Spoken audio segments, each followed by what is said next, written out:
She raises one hand. A soldier simply ceases to exist. Not knocked back. Not shot. Disintegrated. The man beside him sees it happen and understands immediately that whatever rules he thought this world ran on, they don't apply here anymore. He runs. She does not. To understand what she is, you have to go back to where she began. Not to a home. Not to a family. To a bus ride that someone decided to weaponize. A young woman boards a bus with a friend. The route changes without warning. Gas floods the vehicle. When she wakes up, she is on a stretcher, the crash site staged to look like an accident, engineered by people who have been waiting for her specifically. Two figures stand over her. Dr. Beck and her twin. Calm in the way people are calm when they already know how every scene ends. She is pregnant with fraternal twins. And those children, they tell each other quietly, will not be like anything that has ever been born. Back to the present. A girl wakes up inside a secret underground laboratory. She has no name, no past, no identity except a code ARC-1. She does not know how long the walls have held her. She does not know what they grafted into her body. She knows only one thing with certainty. She is done being their experiment. This is the story of what happens when the most dangerous thing in the world discovers it was never meant to have a self, and decides to have one anyway. She moves through the lab like gravity. Every soldier falls. Every locked door becomes irrelevant. She does not hesitate. She does not look back. She walks out into a forest and breathes open air for what might be the first time in her remembered life. For a few seconds, the world is just wind and trees and silence. Then she hears a voice. Her mother's voice, she thinks. Though she has no memory of ever having a mother. The sound pulls her deeper into the trees, disoriented, exposed, chasing something she cannot name or verify. And that is exactly when a van full of men finds her on the road. These are not soldiers. They work for a local gangster named Yeong-do. His crew throws her into the back of the van alongside another woman named Kyung-hee. Kyung-hee is here for a different reason. She will not sign over the deed to her late father's house. And Yeong-do does not understand the word no. ARC-1 says nothing. She watches. She calculates. Then one of the henchmen makes the mistake of touching her. The van crashes. Hard. Kyung-hee pulls the girl out of the wreckage and makes a decision she cannot fully explain. She cannot leave her here. She calls her uncle. Kyung-hee's uncle is a quiet man who asks the right number of questions, which is almost none. He performs surgery on ARC-1, removing the experimental devices buried beneath her skin one by one. Small, precise objects that the Institute used to track her, monitor her, control her. Each one placed there before she is old enough to resist. He lines them up on the surgical tray. 7 of them. She stares. She does not ask what they were for. But the look on her face says she is already running the answer, and does not like where it lands. He does not say what he thinks about that. He just removes them. Kyung-hee takes the girl home. She lives there with her younger brother, Dae-gil, gentle, ordinary. The kind of person this story does not deserve to contain. For the first time since she can remember, ARC-1 is somewhere that has furniture. Warmth. People who are not looking at her like a result. But what she does not know is that the people hunting her have never stopped moving. On Jeju Island, inside the coastal base she fled, Jang sits across from Dr. Beck. He uses words like containment and resolution the way a surgeon uses procedure, with the calm of someone who has already decided the outcome. A tracker is in the hands of an operative named Jo Hyun, built specifically to find ARC-1 wherever she goes. Jo Hyun and her partner Tom are already moving. The countdown on everything ARC-1 has found has already begun. And she has absolutely no idea. That same night, Yeong-do is not done. He arrives at Kyung-hee's house in the dark with his full crew. Loud, armed, carrying the confidence of a man who has never met a consequence he could not pay his way out of. He tells Kyung-hee without any visible remorse that her father did not die naturally. He killed him, and he wants the house. He wants the deed. He wants what he has always wanted and has never been denied. He does not get it tonight. ARC-1 steps forward. She does not warn him. She dismantles his entire crew with a methodical brutality that drains the color from every face in that yard. Eun-do runs.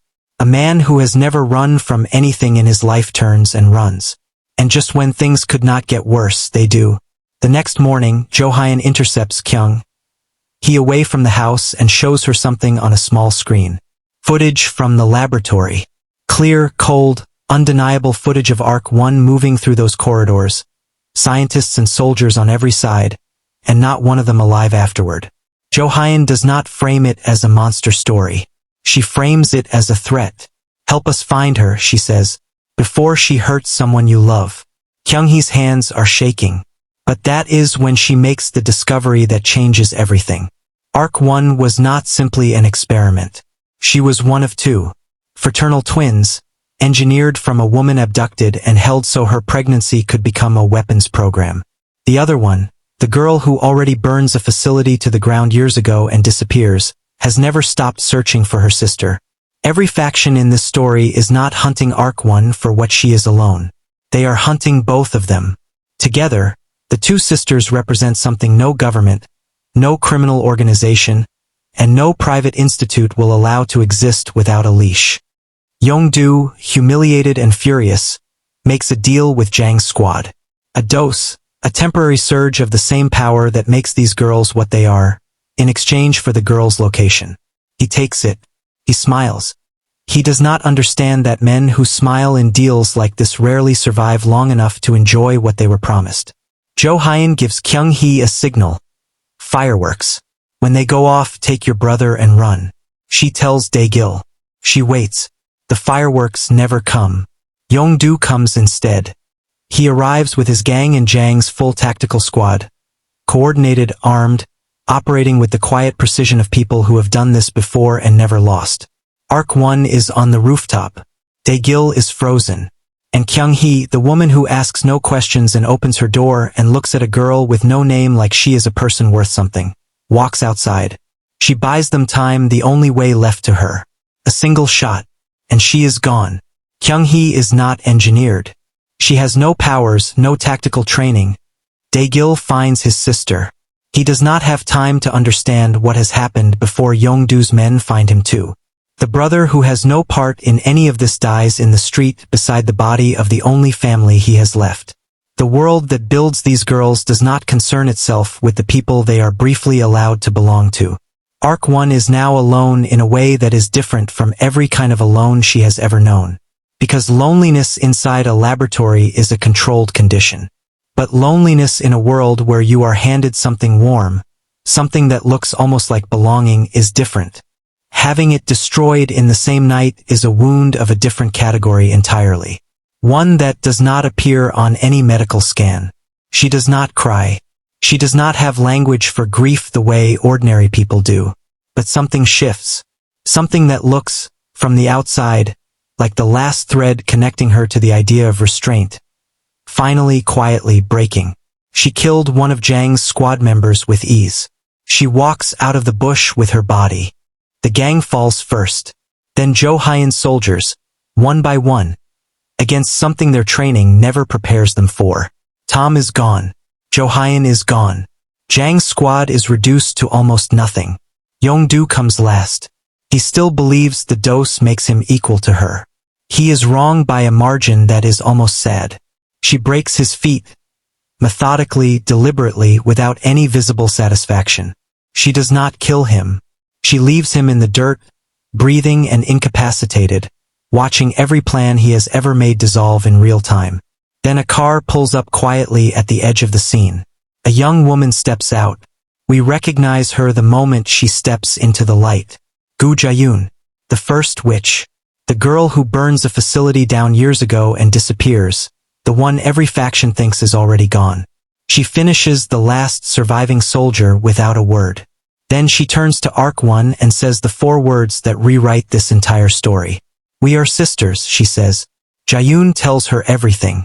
Their mother is alive, suspended in a vast aquarium inside a facility, kept alive for reasons that only now begin to become clear.